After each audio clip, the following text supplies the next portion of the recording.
I mean, I performed a lot in LA, a lot over the years. But why Jazz for Peace? What inspired you? The day of 9/11, I was less than a quarter of a mile away, and I went up on the roof and I watched the events of 9/11. I had the ability to know that the music could break through barriers and unite people in positive ways. As long as you're alive, it's always good to tell your own story. Because I'm the founder of a music organization. My desk is a piano.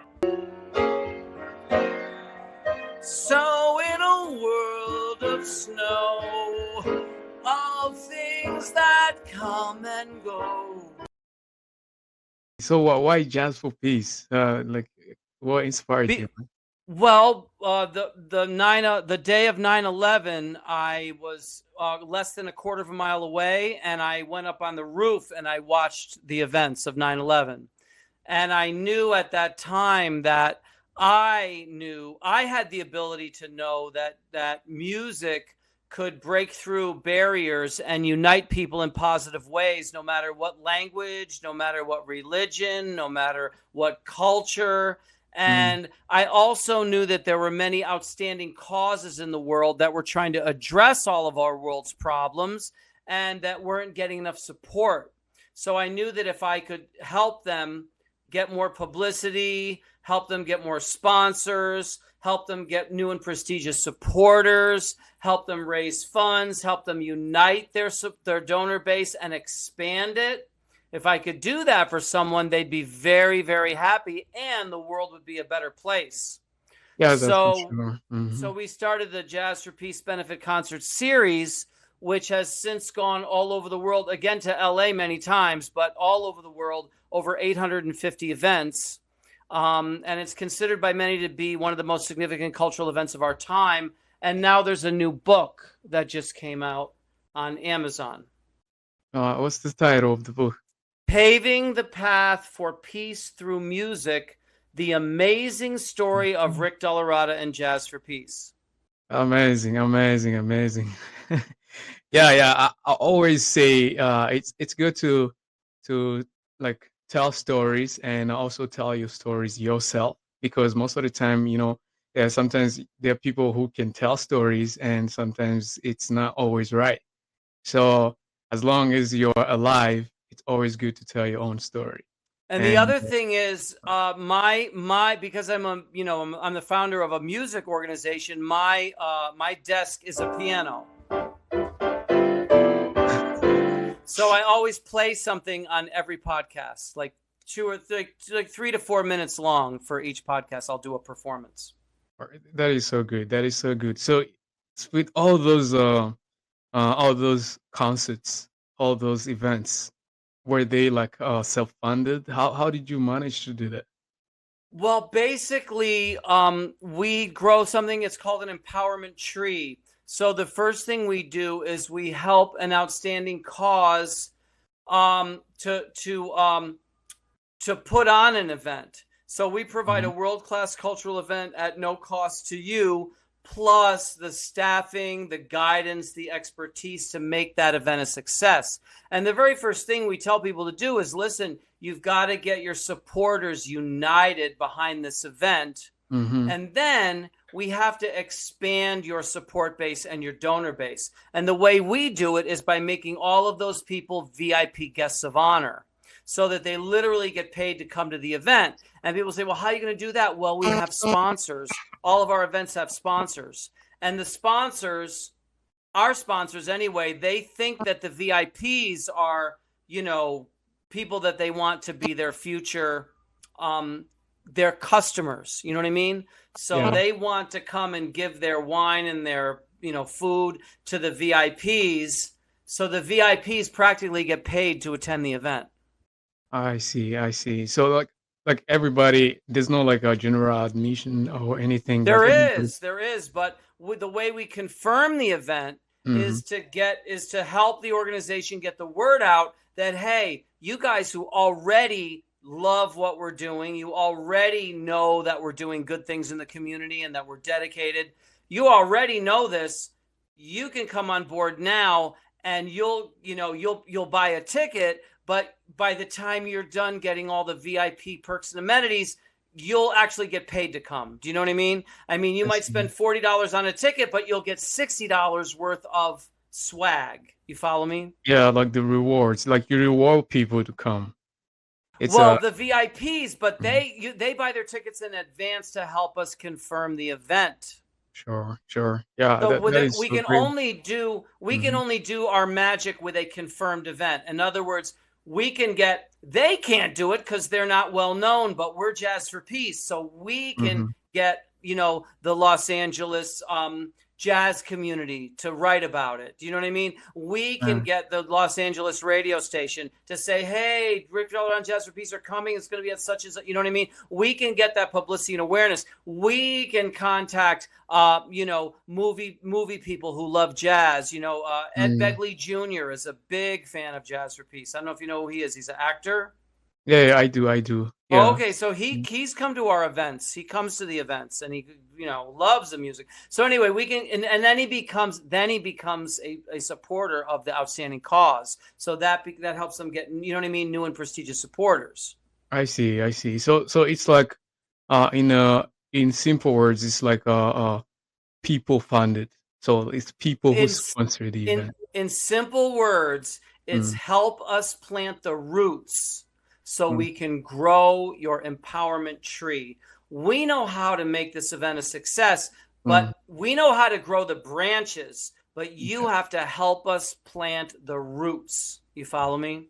Yeah, that And is the true. reason for Mm. that, you have to understand something, is that let's say we decided to let the organization do nothing, not participate. It's stupid because those organizations need to meet people in the community. They need to interact. They need to do this anyway. You follow me? Yeah. Mm. But let's say some big philanthropist gave us a whole bunch of money. Hey, you don't have to do that. Well, guess what would happen then? We would lose our autonomy.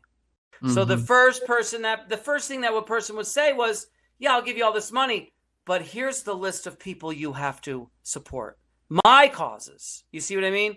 You'll Yeah, I have to see. play for. So now the people that are in need, they're the first ones that are getting knocked out because they're not his favorite. You see what I mean? So Yeah, we yeah, have to yeah. keep so this is also a way for us to keep our autonomy. And that's That what is. makes us that's what truly makes us legitimate, to be honest with you. And there's so little legitimacy on this planet.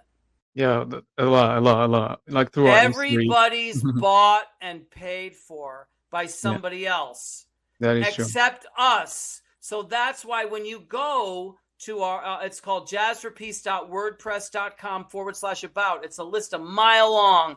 You'll Mhm. see all these little organizations all over the place that were helped by us. They don't have connections. I see. They could never get help by those other organizations because those organizations don't have the autonomy to help anyone they want. They have to help who they're told, almost like Mm. the news, right? I see. The newscaster can't come up and say, if he has a good job, he can't come up and tell you what he thinks or what he saw. Not really. Yeah, They just tell that's you, real. here's what Mm. you say. See this piece of paper? You say this. And he just says it. It's like a script. I'm gonna come back to that, but I wanted to ask, how do you have like how many people are you in your like in Just for Peace as a whole, and how do you get in touch with all these small like charities or other people? How do you get in touch with them? Because it's like you come up with a plan, and then you present to the people, and then people sponsor that the VIP. But it's not like they come up with their own agenda. It's like you Well, wanna help. You stand for helping people, and you right. wanna be like the person who go out there with your plan and tell the people these are the people that need help, and these are the people that we cater to. So if you really fund us, then these people can get to have like recognition, can get to pretty much like continue to serve others how they intended to do it. So how do you like, is it like yourself, or you have like a team that reaches to other people and then Well, you do other things. Let's say you're like a mastermind, and later again we're gonna come up to the point is like how did you come up with the way that you bridge the gap between the person who goes to the people who need help, and then the person who goes to the sponsors who fund that. So that's pretty much interesting. I give you that. Like really, it's really great. And then combining that with passion, which is the music, because music, it's like you don't even need to know the language or anything, just the chords, just the sound and everything. You just get connected. Like it connects people pretty much from all over the world. So like now that question first before I lose you. So it's like how do you reach out to people? How are you like as a whole as an organization? Like are you a one man person or a one man band or a one man organization, or you have like people in your organization too?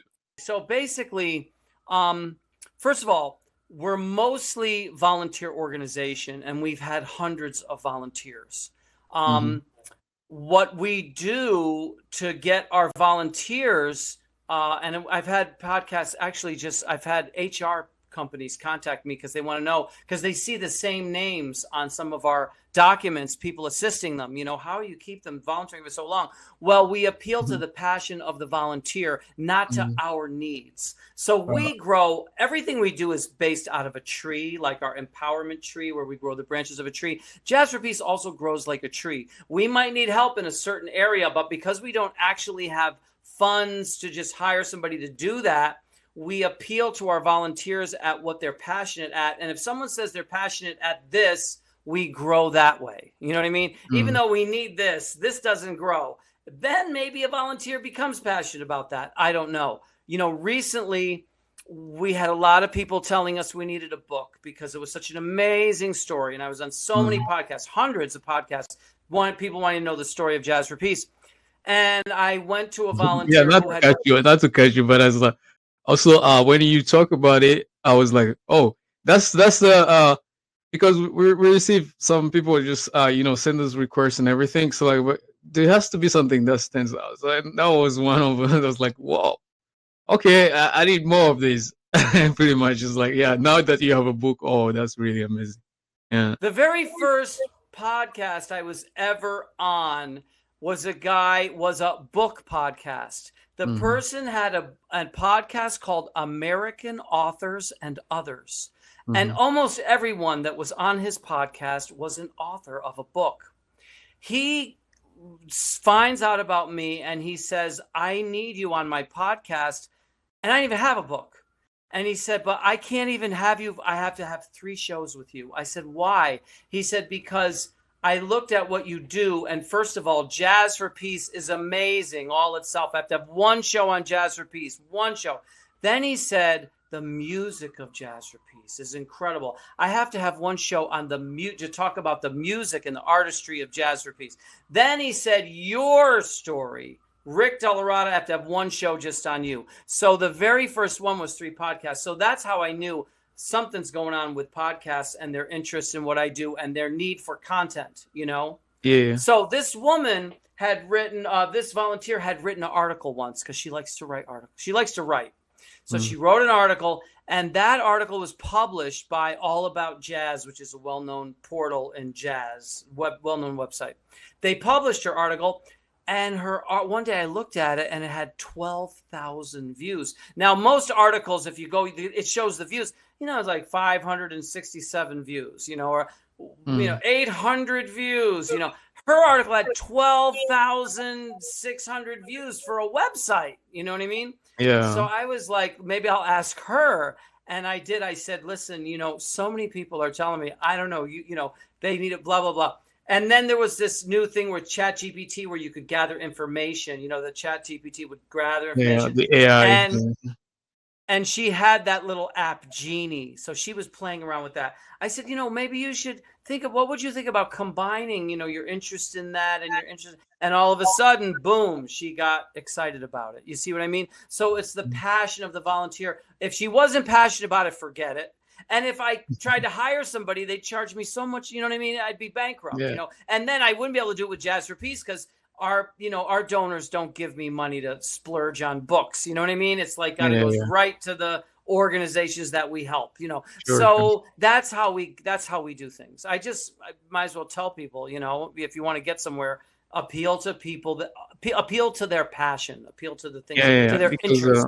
yeah, surely, but it kind of like motivate them to also help, because somebody cannot just help just for the sake of helping, and they have to have the will. It has to. It's not like you have to oblige them to do something. It's like they have to will to have the will to do it themselves, and that's really great how you manage to do so, because uh it's really like helps you to you know also connect with them to the core, and also help you to really, yeah, just go navigate as an artist, because I know jazz is an art, music is art, and as artists, most of the time artists are pretty much like people who are uh like independently free with everything, pretty much. So you kind of navigate that gravity of freedom and find people where they are,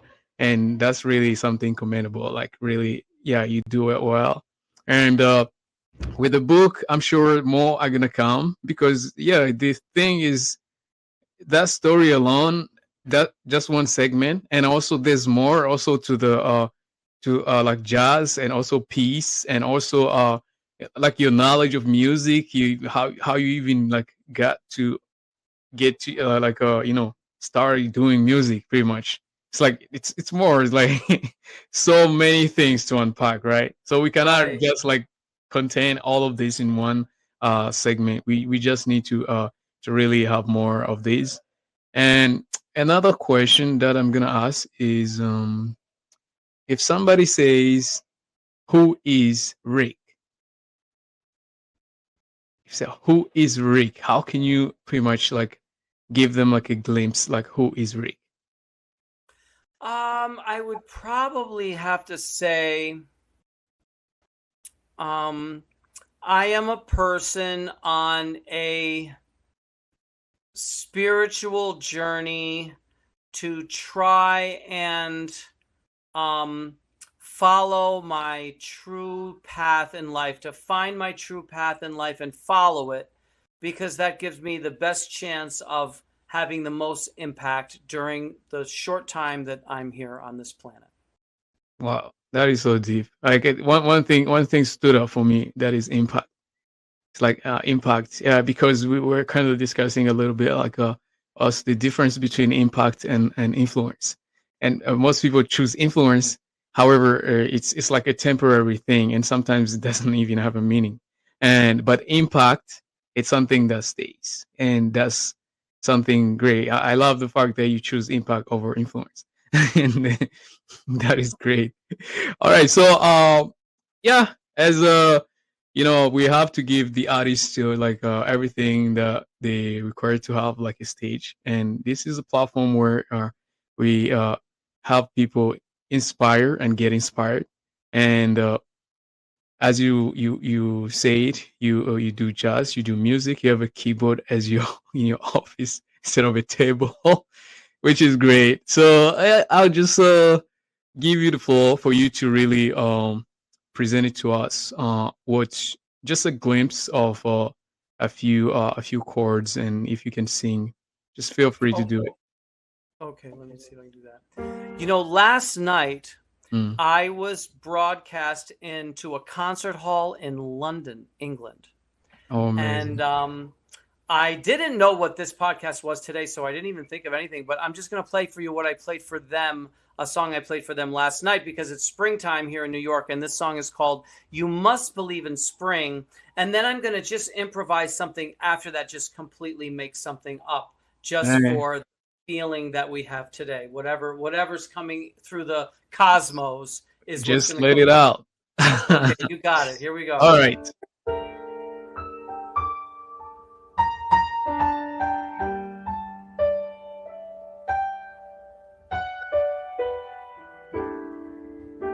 When lonely feelings chill the meadow most of your mind.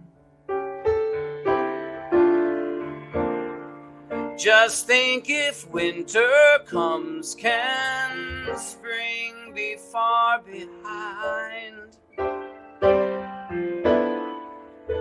Beneath the deepest snow, the secret of a rose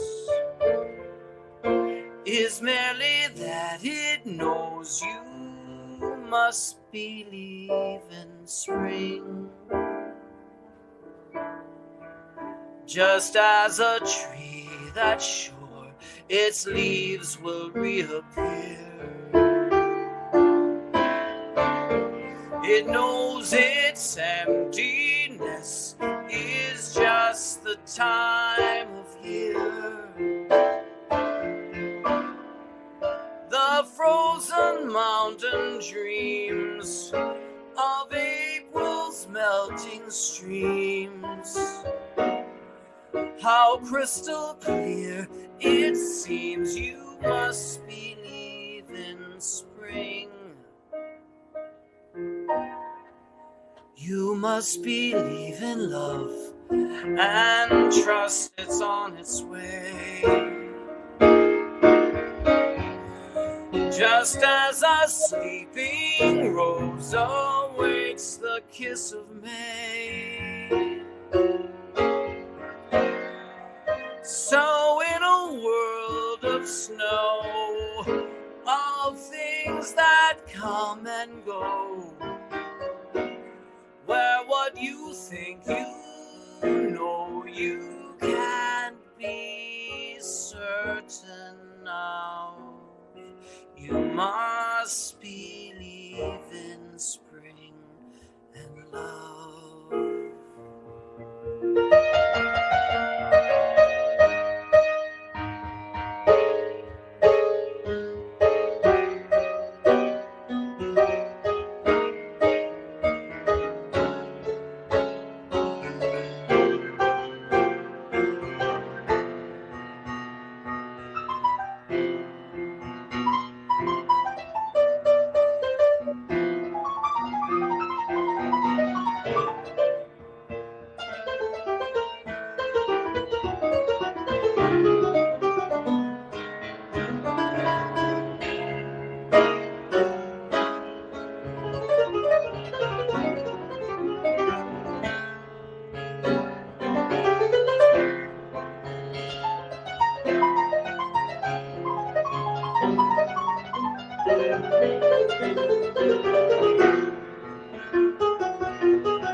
Wow.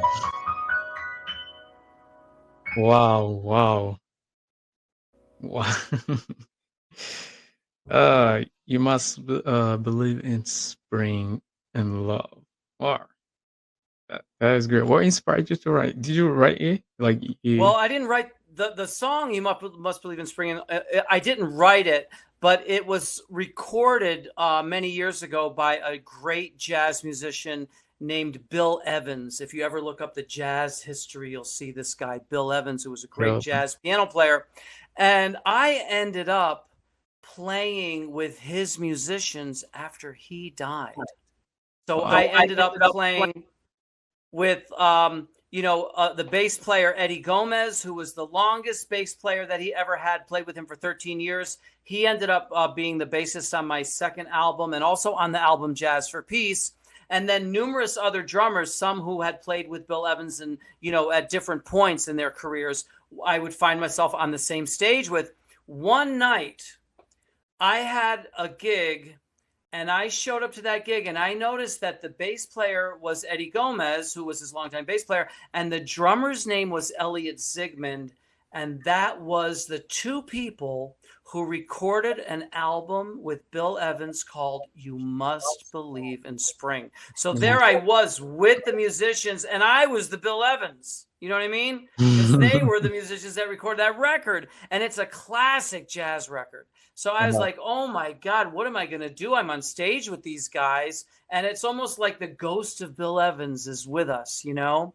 Well, so I thought I'm going to do an arrangement of You Must Just Be the String, but I'm going to do it my way. So Bill Evans wasn't a singer. He just played. So I sang it, you know what I mean? And we did kind of a personalized arrangement, but almost a tribute to him because I was literally with the musicians that he made that record with. They were the musicians who made the album. So that kind of started me with that song. And then what would happen is spring would come around.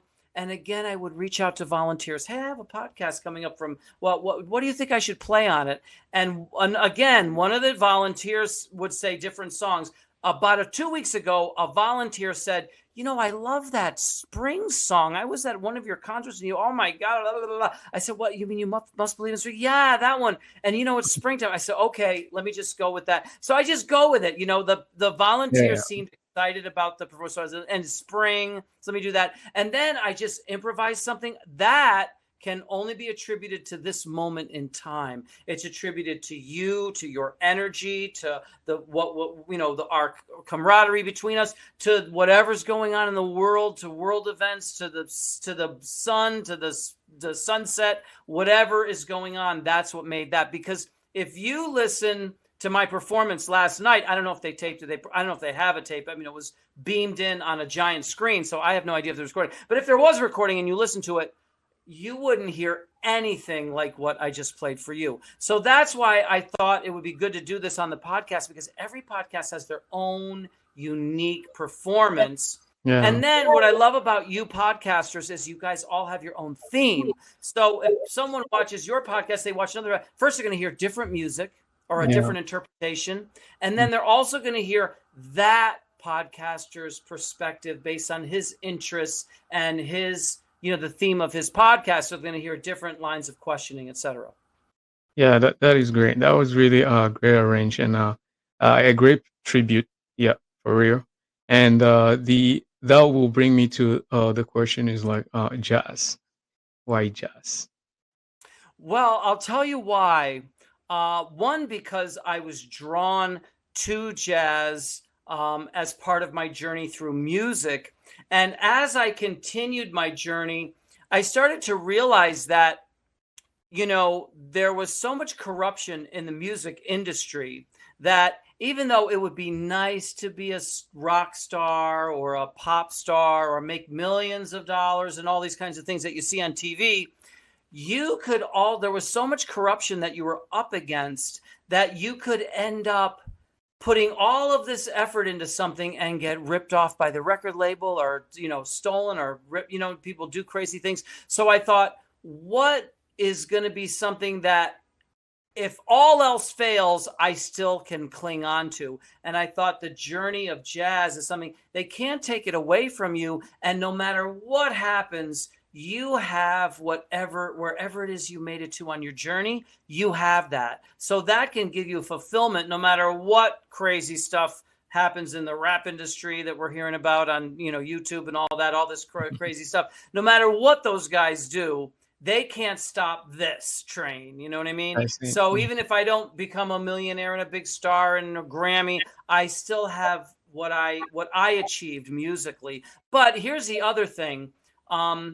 What I'm trying to do with Jazz for Peace, the art form of jazz has many of our greatest qualities. And there's a famous quote. If you were ever to go on Google and type Rick DellaRatta famous quote, and you would get to this quote, and it's all over on all the famous quotes websites. And it basically says, if we fill our souls up with creativity, with, you know, intellectuality, with humanity, with these qualities that are our greatest qualities, if we fill our souls up with that, we'll have a better chance at avoiding the behavior that leads to destruction.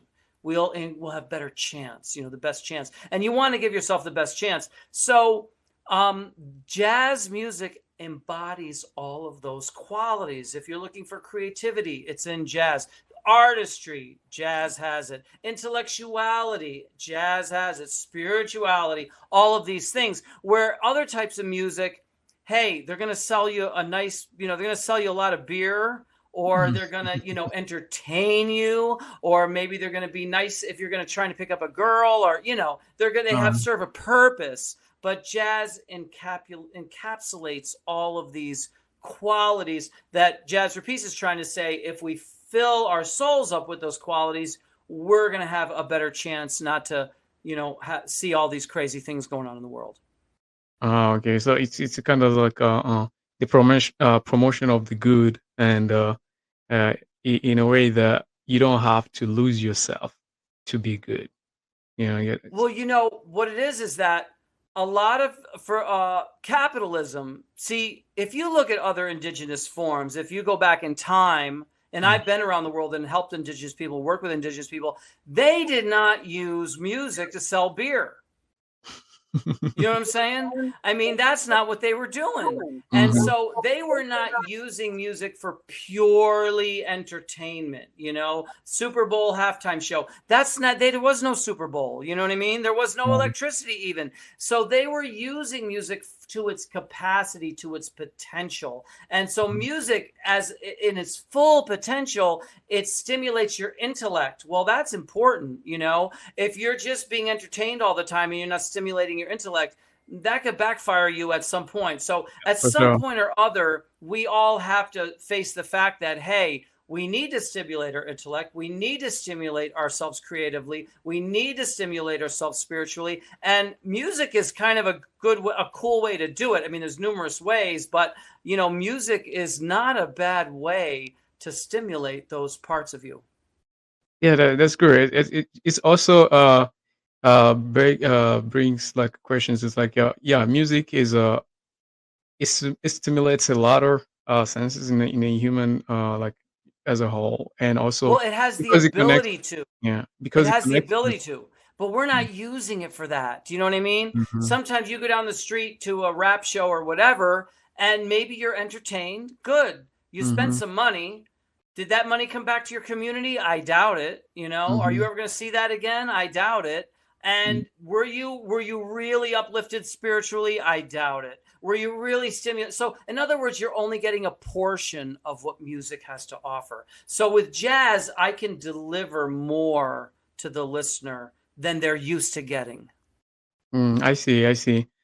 So yeah. You kind of like say this. What I was about to say is like you get to as music is like that powerful, it can really stimulate a lot of stuff, and most of the time, some type of music they stimulate the bad, and other types of music they stimulate the good.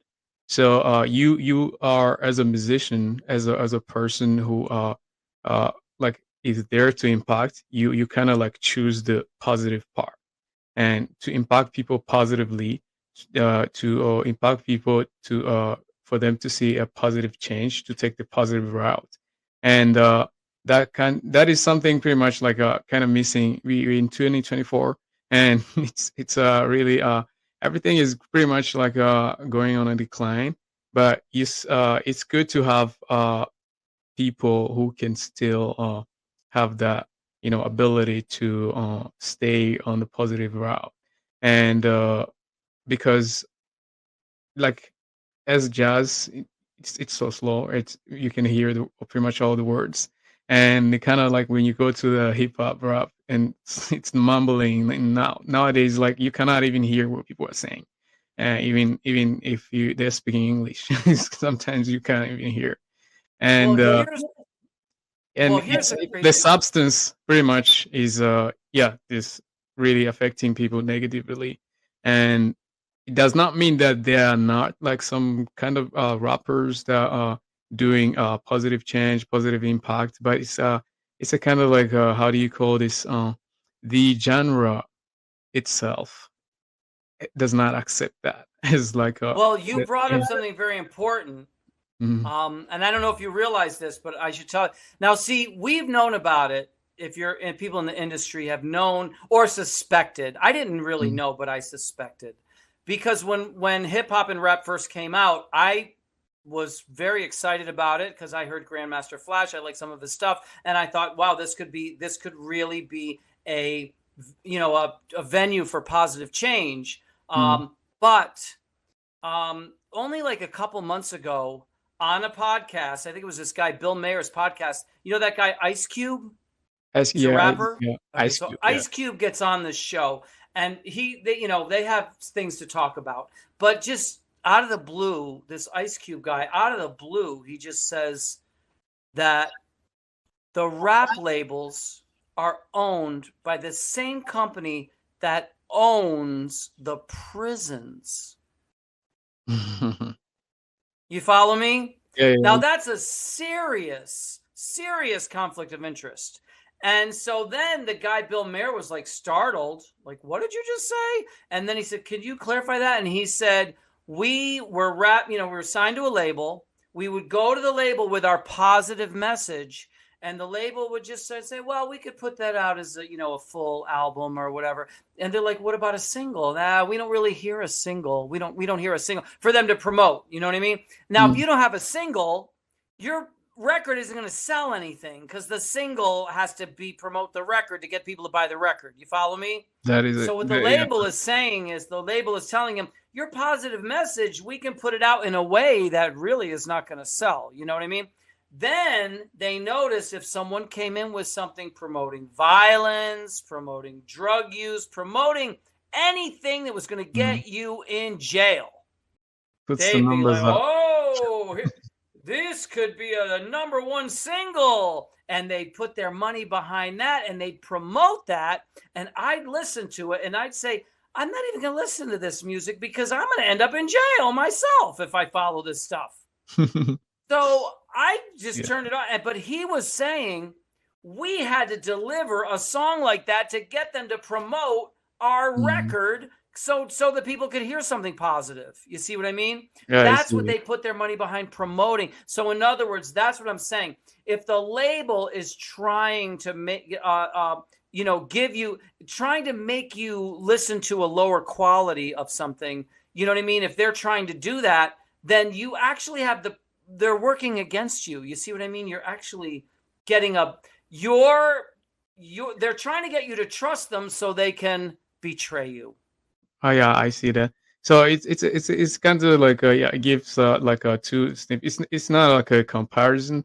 What I'm trying to do here is like, okay, so the label stand for like imprisonment and everything like that, and then your like Jazz for Peace stands for positive impacts and like charity, giving back to the community and everything like that. So it's like then also the label is kind of like the one that is controlling the thing, the narrative, and they are the ones who are promoting. But the Jazz for Peace is people who are promoting it, and it's for people who are supporting positive impact and all those kind of stuff. I can say that this is pretty much a good route, and as this is just like a let's say a foreshadow, but we've seen a drastic change in how the music like pretty much artists are promoting themselves nowadays. Everybody's kind of going independent, and they are going back to selling stuff directly to the consumers. It's like now they're touching base with people because it used to be like so corporate, like the majors they are the ones who can go to the people, and most of the time they don't really go to the people. They go to like one person or two person, but they don't really listen to what the people have to say. And it's kind of like a good thing nowadays because now the artists can connect, which was there before, but it was not really a huge scale. And what you guys have done, like 200 plus events on your own. It's pretty much over 850. Over 800. Over 800. So when are we celebrating 1,000? I don't really know because we didn't keep track at the beginning when we were doing the events. And we, as we started going, then people were like, what? Then we started documenting it. So that's a very good question. I don't know. There will come a time when we will hit 1,000. I mean, it'll happen at some point or other. But if you want it, I mean, most people don't even believe what I'm saying, and I don't blame them. You know what I mean? They're like, "This is crazy. It's going to be true." But so what we did, we started documenting them because it started getting crazy, and we started just documenting each one as the letters would come in from the organizations. So there's a website. It's not even jazzforpeace.org. It's another site to handle all of our archived information. It's called jazzforpeace.wordpress.com. And then to get the exact page, you go /about to get to the exact page. And so you go to that page and you just start scrolling. And I'm telling you, forget it. We have a prize. If anyone ever makes it to the end, no one's ever made it. So it's like how long do you go for a show? Like, let's say an event, does it go for? It's like, how many hours do you do for a show? Well, I'll tell you something. Our longest events were in India and Africa, and the only reason for that is because the power kept going out. Oh, so I'd be playing, and all of a sudden everything's black. Everything's pitch black. You know what I mean? And I'm like, what's going on? And the people weren't startled at all because they're used to it, you know? yeah. And then the guy would say, you know, the power's off. When it comes back on, we'll let you know and you can start again. Oh, and I said, what about the people? Oh, they're just going to stay here. They Yeah. know about this. And so I spend all day playing my concert for them because I still have to get to the end of the show. But that's a very special situation. Yeah, But, and then sometimes we'd have to move because they wouldn't even have power. The power in that part of the town, it expired for that day. And they were it was going to power over there, they said. So we have to go over to some other place where there was power. But that's a good experience, actually. Like, it's a mixture of discovering new things and also like getting to adapt and knowing other realities. That's why like traveling is great. I like to travel myself, and I always encourage people to travel because you never know what you're gonna encounter. It's pretty much like a bad rap when people try to how do you call this? They try to say like traveling is bad, where you get somebody, you tell them like, I'm gonna travel to this country. They tell you like, no, there's this. You're gonna see this. Don't go there. It's like that's like my number one thing. When people say don't go there, I go. Most of the time it's like, yeah, I am careful. Like, everybody should be careful when it's traveling, but it's like you have to, because otherwise you will hear about it, but you won't know if that's the truth. So you have to go and experience it. It's not you're telling that whenever you're singing and there's there's no electricity and the stuff is like, most of the time, like let's say in LA or in New York or whatever, if that happens, it's gonna be like crazy chaos and stuff. But people don't even run around. You're the only one panicking. It's like, what's going on? I was the only one startled. They were just like, oh, fine. The way that some of these towns were, at least at the time I was there, they just go in and like they just know the power could go out at any moment. Any moment. Any moment, and it's just gonna happen, and then somebody's gonna get their self together, what's going on, and we're just gonna enjoy ourselves while we wait for the power to go back on. That is great. That's a kind of a great experience too. Like, yeah, I was in Nigeria once, and I didn't even have any clothes because my bags got stuck in Paris. Ooh. And they got stuck because there was a strike. So there's no reason for this, okay? Here I am, the third world country. It was the only civilized place that I was, because the first world country, which was Europe and Paris, they were having a strike. So just to spite the the workers, just to spite the the people they were striking against, they took all the bags on purpose, and they wouldn't deliver them. So I'm in Nigeria with absolutely nothing, no clothes, no nothing. And thank God the Nigerian people were civilized enough to say, hey, we're going to, what do you need? And they got me this, got me that. So now at my concert, if you ever look at the concert, we put Jazz for Peace Nigeria, you'll see me And people say, you know what I love about that concert? You dressed in Nigerian clothes. That was so nice. That was so great. Those are the only clothes I had. You're wearing.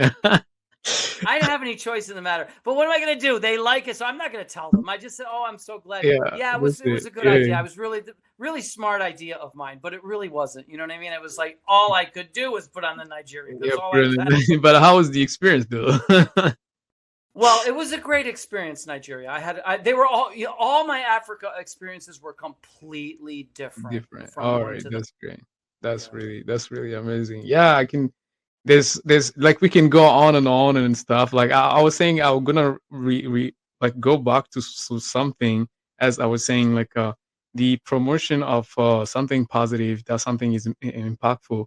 It's really a great like an option to choose if there were any options, and it's something that is last like it can last longer than pretty much the bad.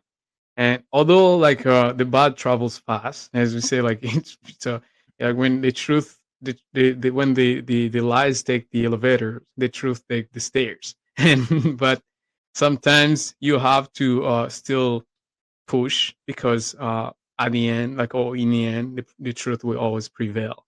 So what I can say is I love the concept, I love everything, and also if something is gonna be there to promote something positive, something that people can aspire for, it is something great. And also, regardless of anybody's background or anything, if there's anything that everybody can really strive for, is peace. And peace is something that is not really found like most people go online for peace, most people go like whatever for peace, and as you say jazz attached to the soul. What I can tell people is like if I don't know if you realize like peace come from within, it's like from the soul. And when all those soulful peace like peaceful souls connect, what's gonna happen? More peace, more peaceful people, calmness, great things, good things. And as you said, it doesn't matter if you have $1 million, if you have whatever, but if you have something that uh, people that is higher than that, which is a purpose, which can be, it can also help a lot of people to really go through everything in life and also help other people. So what I can say, just for peace is a great concept, is a great thing.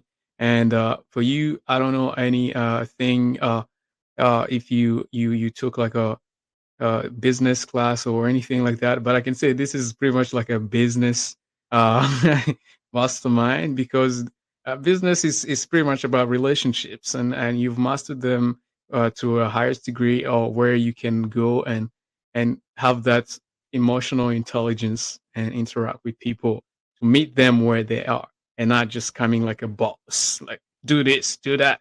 And that is something also that I commend, and I tell you, keep pushing, keep it up. And if there's anybody that is on your team or anybody that is like have seen you come up and also like continue to support you, I would just tell them to continue to do so. And also for you to really keep pushing and find the true meaning and also the purpose and keep pushing throughout that. And being an author, it's great. It's great. And if there's more books that can come, just keep them coming. All right. Do not hesitate to really write, and do not hesitate to really like continue to impact. Do not let that go over your head where you include like pride into it and everything, but just stay who you are.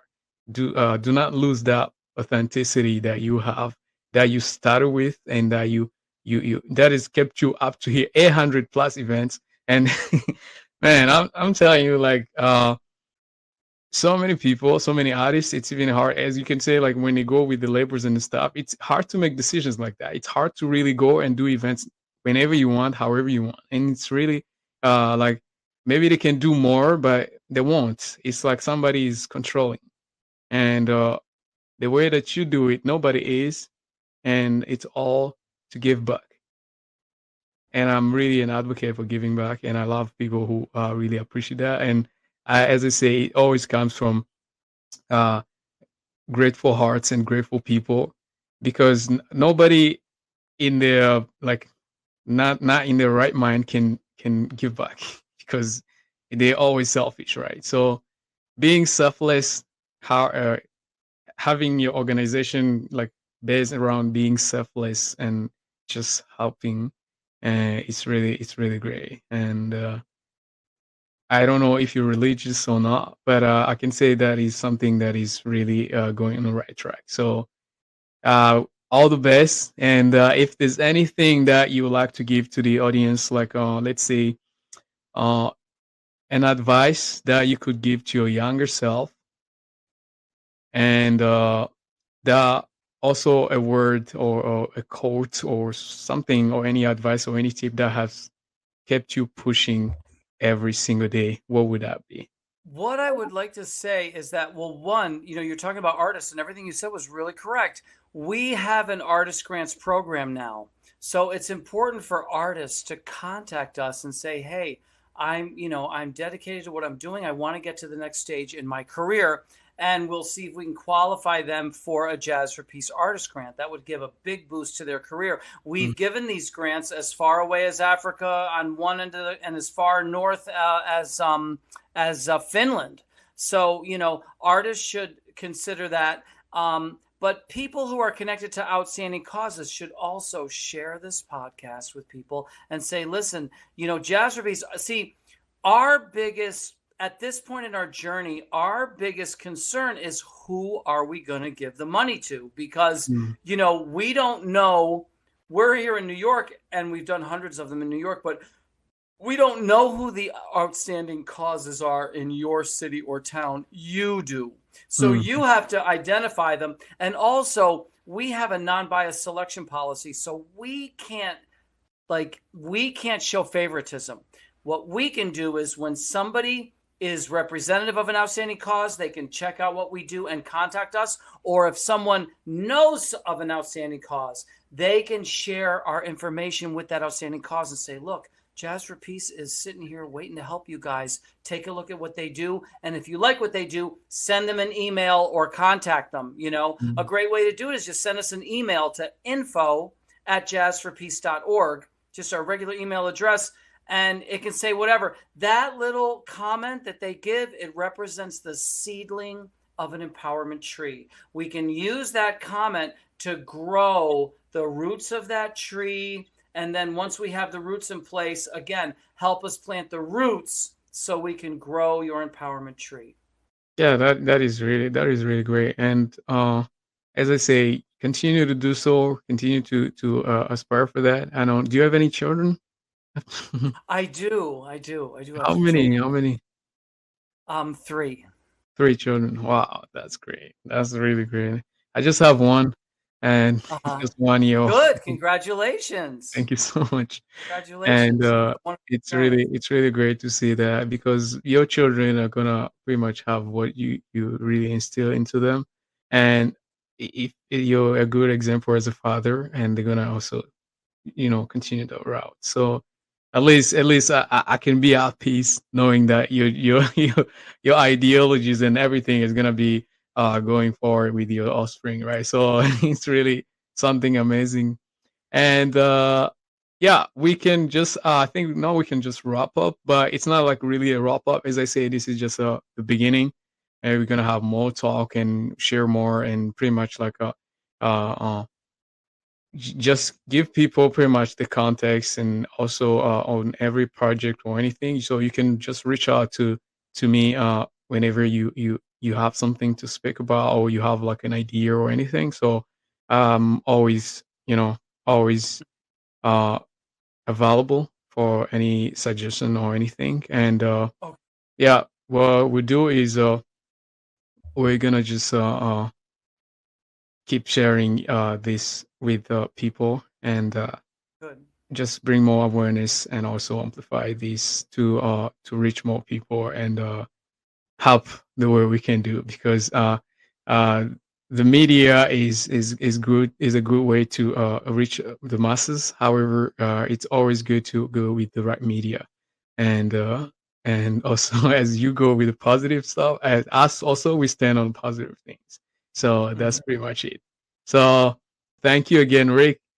Thank you, Just for Peace. All the best, and I'm sure this is not going to be the last time we see each other. And and any other thing that you'd like to add for us to finish?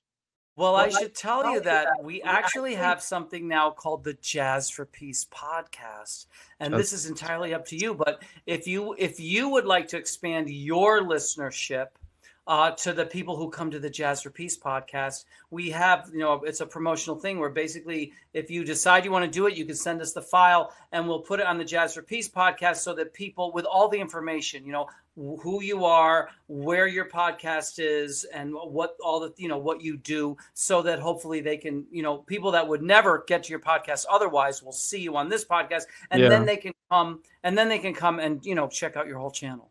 yeah, that is so great. And lastly, where you mentioned a couple things like email, you mentioned the website and everything. So where else can people find you?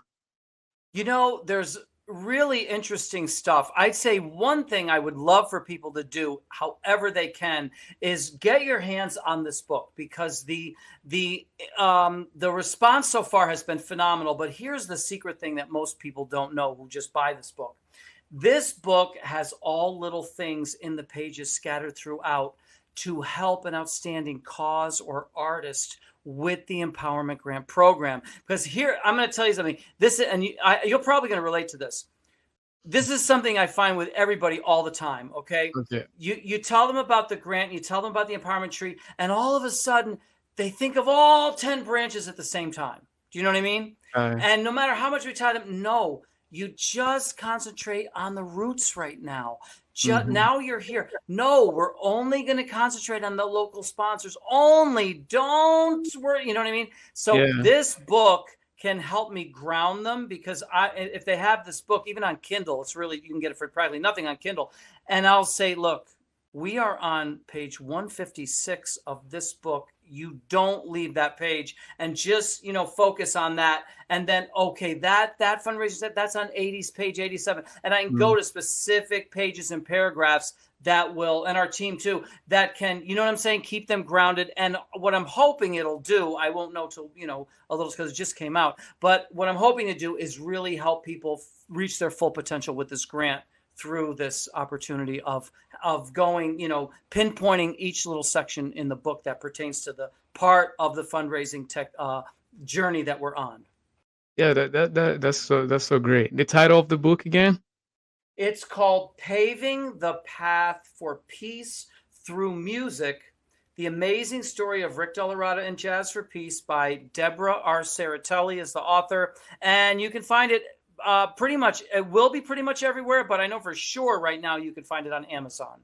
All right. And your Instagram is Instagram, I think it's Jazz for Peace. Just if you just type Jazz for Peace, I think you'll get to us on Instagram. That's for Instagram. But we're also on LinkedIn, and we're also, different places. You can find us in a lot of places. I'll tell you one more. There's a company called the Enterprise Zone. They contacted me and they said, listen, you are part of a bunch of entrepreneurs that we want to just ask little questions and make articles, 100-word articles, really short. And they've done 8 of these little articles on me. So I think it's called the enterprisezone.cc. And you look through it and you get, they see the question. That's a really cool question. And then the 100-sentence. And so I've looked at those and I'm like, whoa, those could help people out if they look and just see, okay, I want that one, or just pick the one that appeals to you and read it, and only take you like 2 minutes to read it. That is great.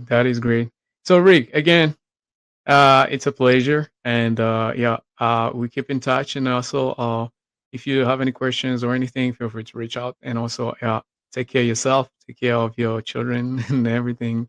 And have a good one. Thank you so much. Looking forward to it. Thank you so much. You're welcome.